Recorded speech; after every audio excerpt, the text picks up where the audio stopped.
We Have Been Friends Together by Caroline Norton. Hello, dear students. Today we are going to start off with the fourth topic, that is your poem with the title We Have Been Friends Together, written by Caroline Norton. Now, let us have a short introduction about the poet. Caroline Elizabeth was born in London in 1808. She is the author of The Lady of La Garry, The Sorrows of Rosalie, a tale with other poems, and several other poetry collections.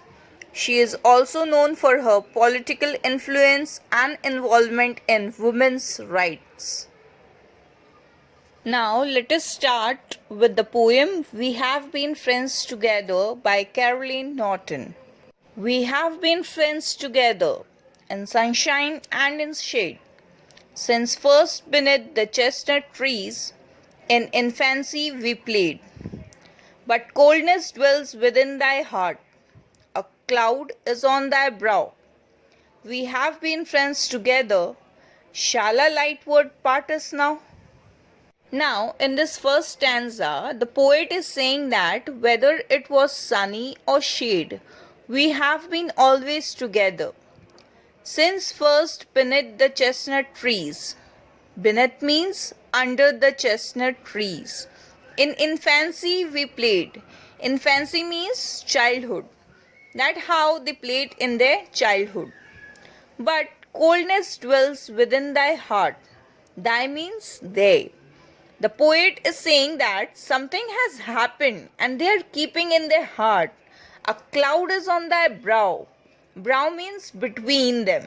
That means poet is saying that something has happened between them which they are keeping in their hearts and not talking to each other.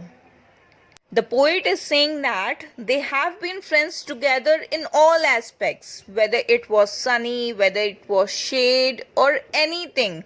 They had been together every time. Then, shall this word will part them? Means, is their friendship going to end?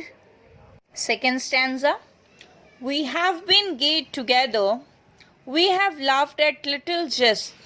For the fount of hope was gushing, warm and joyous in our breasts.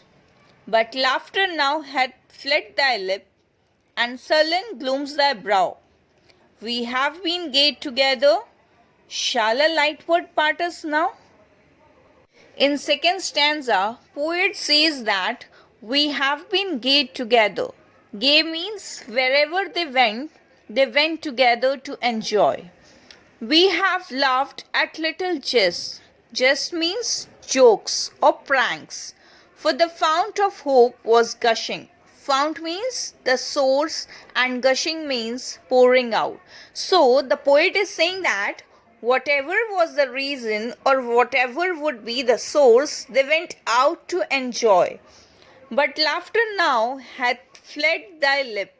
Hath means have and fled means flee or escape from something.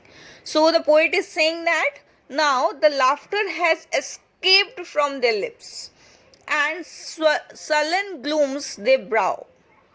Sullen glooms means angry and silent. Now there is only anger and silence between them and they are not talking to each other. We have been friends together. Is our friendship going to end? Means they went out together, they gayed out together, they enjoyed every time. But now what is there in between them that they are not talking to each other? So the poet thinks that is their friendship going to end now? Third stanza. We have been sad together, we have wept with bitter tears over the grass-grown graves where slumbered the hopes of early years. The voices which are silent there would bid thee clear thy brow. We have been sad together, oh, what shall part us now? In third stanza, poet says that we have been sad together. We have wept means we have cried with bitter tears, means something has happened very sad, very bad in their life, that they have wept together, they have wept bitter tears. Over the grass grown graves where slumbered the hopes of early years, means the poet and her friend have lost someone who was very close to them. The voices which are silent there would bid thee clear thy brow. Now, here the poet is saying that the silent voice is going to tell exactly what has happened between them. We have been sat together now. What is there to end our friendship? That means poet and her friend were not together only in joy time but also in sad time. Now there is nothing left which can part them or separate them.